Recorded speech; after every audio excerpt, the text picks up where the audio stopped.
नमस्कार, Devda concept YouTube channel में आप सभी का हार्दिक स्वागत है। हम पढ़ रहे थे पहले कोशिका विभाजन। कोशिका विभाजन में हमने इससे पहले पढ़ा है कोशिका चक्कर, उसके बाद हमने पढ़ा समसूत्री विभाजन। समसूत्री विभाजन जो है पौधों के पादप कोशिकाओं में होता है। और क्यों ज़रूरी है? क्योंकि पादप कोशिका के जो है घाव भरने के लिए जो है समसूत्री विभाजन आवश्यक होती है और उसके पौधे के विकास और वृद्धि के लिए। आज हम पढ़ेंगे जो है अर्धसूत्री विभाजन। और अर्धसूत्री विभाजन जो है बहुत इम्पोर्टेंट है। ये भी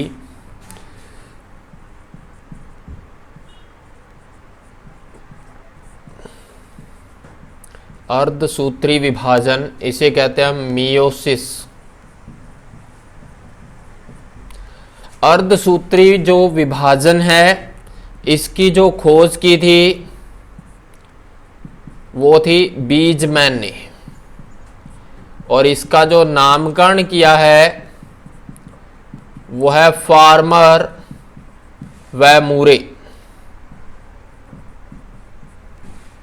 नामकरण फार्मर और मूरे द्वारा किया गया और बीजमैन ने जो है इसकी खोज की थी। ये बात आपको अच्छे से याद रखनी है। क्लियर। और अर्धसूत्री विभाजन होता है जंतु कोशिकाओं में। समसूत्री विभाजन जो होता है वो होता है पादप कोशिकाओं में। कायिक कोशिकाएं जो होती हैं जंतु कोशिकाओं में अर्धसूत्री विभाजन होता है। ये बात ध्यान रखनी है। हम लिख सकते हैं यह लैंगिक जनन के समय द्विगुणित कोशिका में होता है।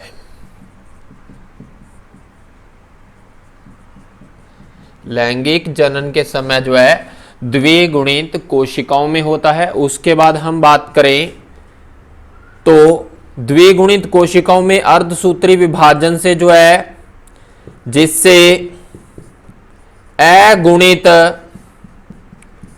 युग्म बनते हैं, जिसे हम कहते हैं जायगोट।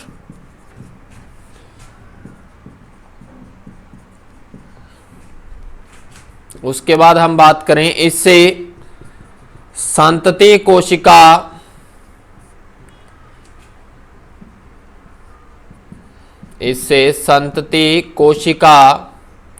में गुणसूत्रों की संख्या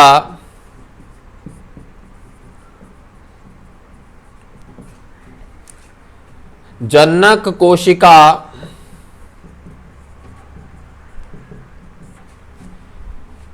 में गुणसूत्रों की संख्या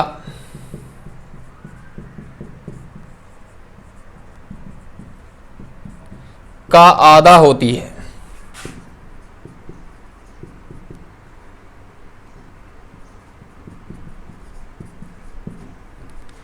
इससे संतति कोशिका में गुणसूत्रों की संख्या जो है जनक कोशिका में गुणसूत्रों की संख्या का जो है आधा होती है। ये बात ध्यान रखनी है। इसके बाद हम बात करें तो अर्धसूत्री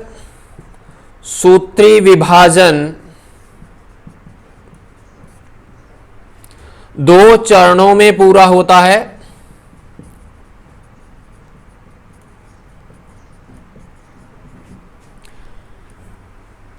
कोशिका दो बार विभाजित होती है।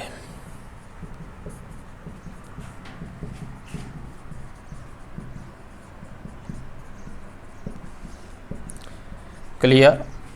हम पढ़ेंगे अर्धसूत्री विभाजन जो है इसमें दो चरण होते हैं। एक होता है अर्धसूत्री का चरण फर्स्ट, एक होता है अर्धसूत्री का चरण सेकंड। क्लियर। ये बात हमें ध्यान रखनी है। इसके बाद हम बात करें तो जब ये कोशिका दो बार विभाजित होती है तो एक द्विगुणित कोशिका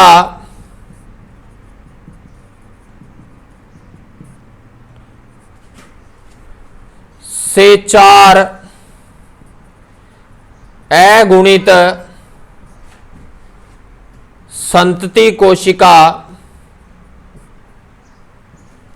बनती है।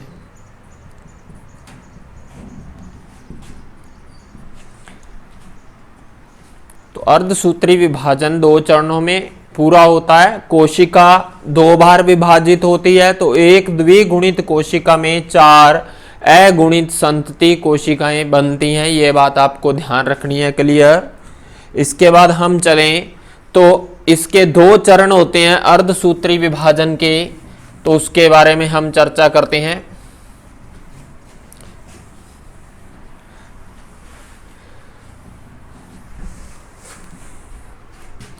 पहला चरण है अर्धसूत्री विभाजन प्रथम, इसे हम कहेंगे मियोसिस फर्स्ट फेज। इसके हम बात करें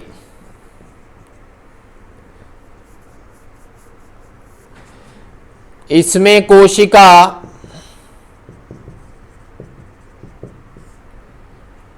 समसूत्री विभाजन की तरह जो है पूर्व अंतरावस्था में होती है।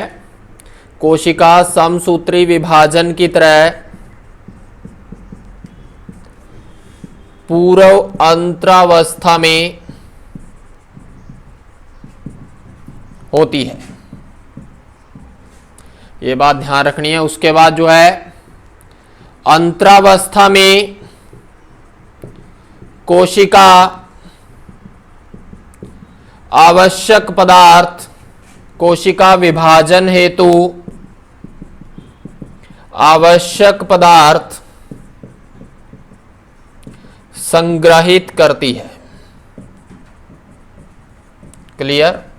कोशिका जो है विभाजन हेतु आवश्यक पदार्थों को संग्रहित करेगी। दूसरा हम बात करें तो इसका दूसरा नाम जो है, इसे न्यूनकारी विभाजन, जिसे हम कहते हैं रिडक्टिव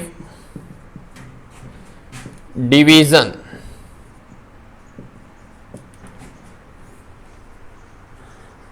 कहते हैं। इसे न्यूनकारी विभाजन भी कहा जाता है। ये बात आपको ध्यान रखनी है बच्चों। और इसकी जो है निम्न प्रावस्थाएं होती हैं।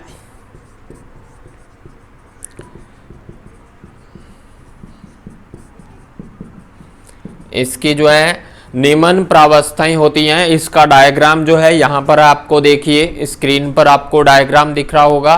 तो इसमें जो है पहला जो दिख रहा है आपको प्रोफेज फर्स्ट, उसके बाद जो है metaphase first, anaphase first, telophase first, ये सारे के सारे जो है अर्धसूत्री विभाजन की प्रथम अवस्था है। उसके बाद जो शुरू होता है अर्धसूत्री विभाजन की द्वितीय अवस्था होती है। ये बात ध्यान रखनी है। सबसे पहले हम बात करेंगे इसका जो है नंबर फर्स्ट, अर्धसूत्री विभाजन फर्स्ट का जो है ए नंबर, जिसे हम कहते हैं पूर्वावस्था, जिसे हम कहेंगे प्रोफेज फर्स्ट। प्रोफेज फर्स्ट जो होता है उसमें क्या होते हैं, बिल्कुल समसूत्री विभाजन के समान क्रिया होती है। कोशिका ने आवश्यक पदार्थ ग्रहण किए, इसमें केंद्रिका और केंद्रक झिल्ली जो है गायब हो जाएंगी। ये सारी क्रियाएं समसूत्री विभाजन के समान होती हैं। तो हम लिख सकते हैं इसमें एक प्रोसेस और होती है, यह समसूत्री विभाजन की तुलना में लंबी अवधि व जटिल घटनाओं वाली प्रावस्था है। इसका जो है पूर्वावस्था जो है, प्रोफेज अवस्था जो है थोड़ी समसूत्री विभाजन की तुलना में लंबी होती है। और इसमें जो हम लिखें तो गुणसूत्र जो होते हैं, गुणसूत्रों में संघनन होता है, इसमें तारक केंद्र विभाजन होता है, तारक काय जो है उसका विभाजन होता है। इसके अलावा जो है केंद्रिका व केंद्रक झिल्ली लुप्त हो जाते हैं। केंद्रिका और केंद्रक झिल्ली जो है लुप्त हो जाते हैं, जिससे समान जीन, वेरी इंपॉर्टेंट लाइन है, समान जीन वाले, डायग्राम में आपको दिख रहा होगा दो अलग अलग जीन, कलर अलग अलग हैं दोनों के, तो समान जीन वाले ब्लू और रेड में आपको दिख रहा होगा, तो जो आपको दिख रहा है अलग अलग कलर हैं, समान जीन वाले गुणसूत्र आपस में कुंडलित हो जाते हैं।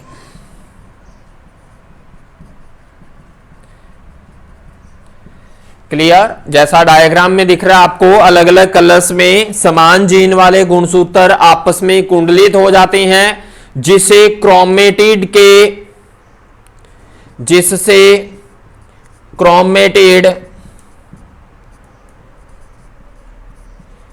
के भागों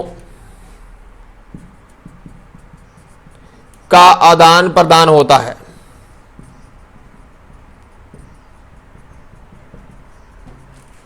जिससे क्रोमेटिड के भागों का आदान प्रदान होता है, और इस घटना को इसे जीन विनिमय कहते हैं। जीन विनिमय कहते हैं, इसे बोलते हैं क्रॉसिंग ओवर।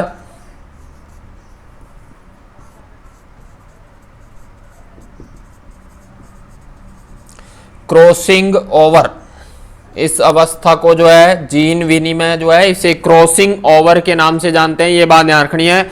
जीन विनिमय के कारण जो है अगली पीढ़ी के लक्षणों में जो है भिन्नता उत्पन्न होगी, यह भी ध्यान रखना है। क्रॉसिंग ओवर के कारण अगली पीढ़ी के लक्षणों में भिन्नता उत्पन्न होगी। क्लियर?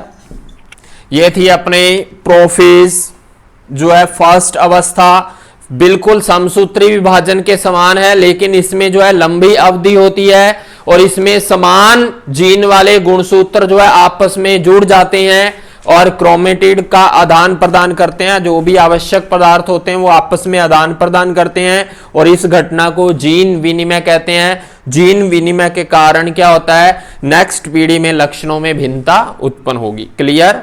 ये थी अर्धसूत्री विभाजन का ए भाग जो है, इसकी प्रावस्था जो है पूर्वावस्था, ये बात ध्यान रखनी। इसके बाद हम बात करें सेकंड जो है, इसके बाद पूर्वावस्था के बाद, जैसा कि आपको डायग्राम में भी दिख रहा है, सेकंड अवस्था जो है हमारे पास बी नंबर, वो है इसकी मध्यावस्था,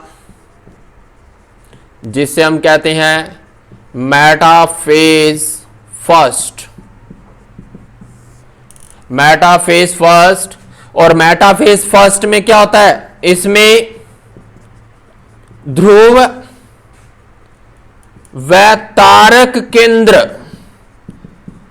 बनते हैं, क्योंकि जंतु कोशिका में तारकाय पाया जाता है, तो तारकाय के कारण जो होते हैं तारक केंद्र बनते हैं। तारक केंद्र बनेंगे तो आपको पता ही है गुणसूत्र जो है समान जीन, पहले से जीन विनिमय हमने पढ़ा है, तो उसमें गुणसूत्र जो है समान जीन वाले अलग अलग हो चुके हैं, तो तारक केंद्र उन गुणसूत्रों को ध्रुवों की ओर क्या करेगा, खींचने की कोशिश करेगा। और दूसरा जो है इसमें क्या होता है, गुणसूत्र मध्य पट्टिका के दोनों ओर समूह बना लेते हैं।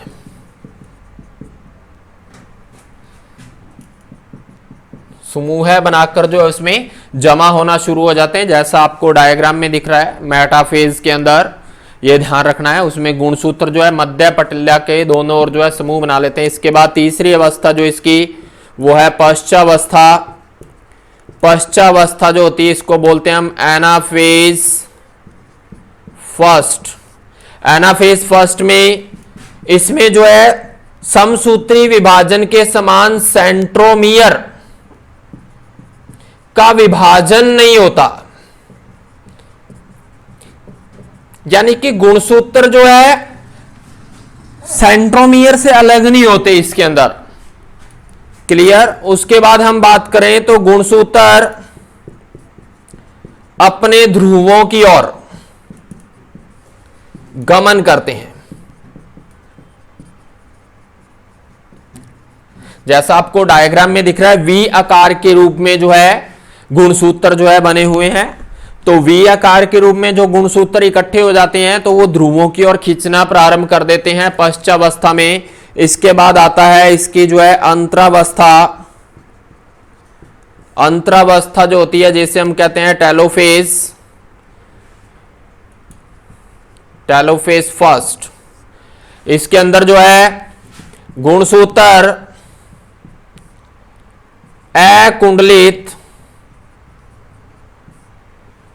होकर क्रोमेटिड जाल में बदल जाते हैं।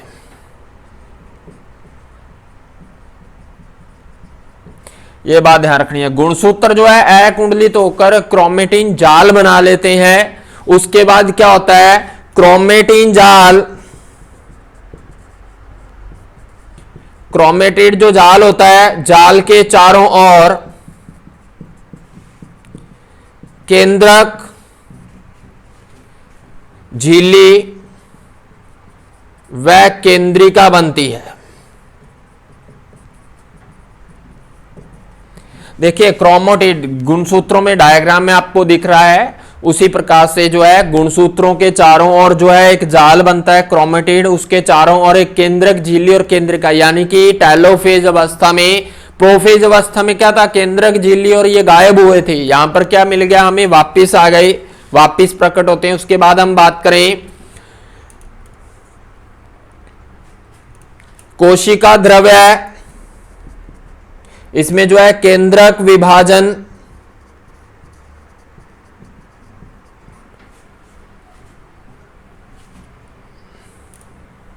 इसमें कोशिका द्रव लिख लो, कोशिका द्रव विभाजन के पश्चात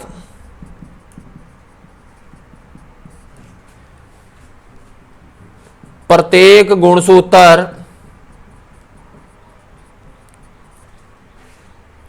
द्विगुणित कोशिका से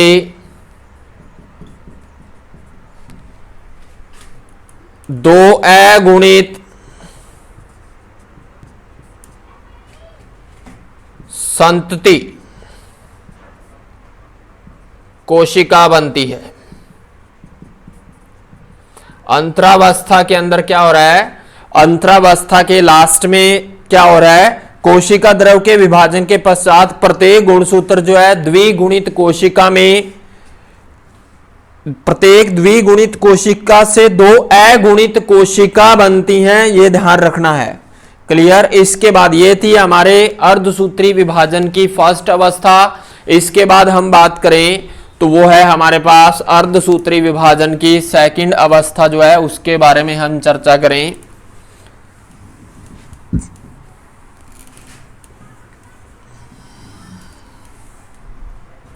इसके बाद आता है 2 नंबर पे अर्धसूत्री विभाजन जो है सेकंड फेज जो होता है इसका। इसमें प्रथम विभाजन से बनी दो अगुणित संतति कोशिका में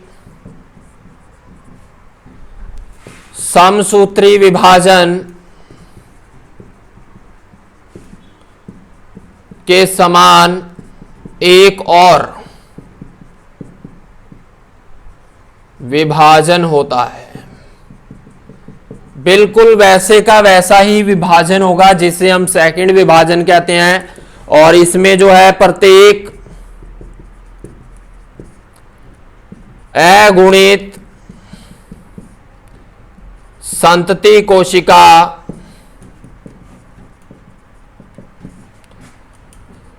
से एक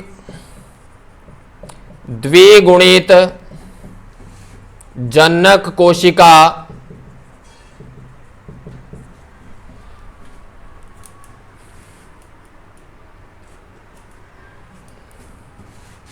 ऐसे लिखो, इसमें प्रत्येक अगुणित संतति कोशिका से दो संतति कोशिका बनती है। प्रत्येक अगुणित संतति कोशिका से दो संतति कोशिका बन जाएंगी और इस प्रकार जो है अर्धसूत्री विभाजन में, इस प्रकार अर्धसूत्री विभाजन में क्या होगा, इस प्रकार जो है क्या हो गया, पहले वाले में हमें क्या मिला, प्रत्येक अगुणित संतति कोशिका से दो संतति कोशिका बनेंगी, किसमें, द्वितीय अर्धसूत्री विभाजन में। और अर्धसूत्री विभाजन में जो है एक द्विगुणित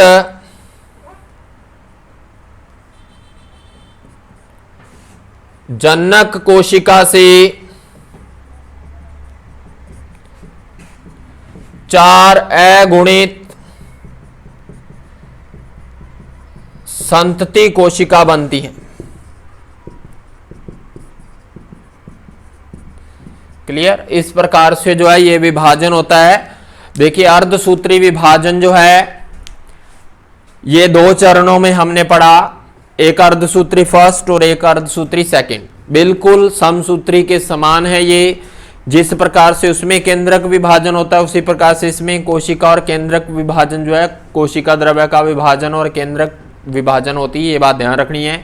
इसके अलावा हम बात करें तो इसके पहले चरण को हमने कहा न्यूनकारी विभाजन, जिसे हमने रिडक्टिव जो है सेल डिवीजन कहा था, ये बात ध्यान रखनी है। और यह अर्धसूत्री विभाजन, द्वितीय अर्धसूत्री विभाजन जो होता है, इसमें जो है एक द्विगुणित जनक कोशिका से चार अगुणित संतति कोशिका बनती है। दूसरा ये क्या होता है, प्रत्येक पीढ़ी दर पीढ़ी गुणसूत्रों की संख्या जो है समान रखने के लिए जो है समसूत्री विभाजन, और प्रत्येक पीढ़ी जो है जैसे हमारे शरीर में जो है अर्ध गुणसूत्रों का जो है बंटवारा होता है, ये बात ध्यान रखनी है। और हमारे चैनल को ज़्यादा से ज़्यादा सब्सक्राइब कीजिए, लाइक कीजिए और बेल आइकन को जरूर दबाएं।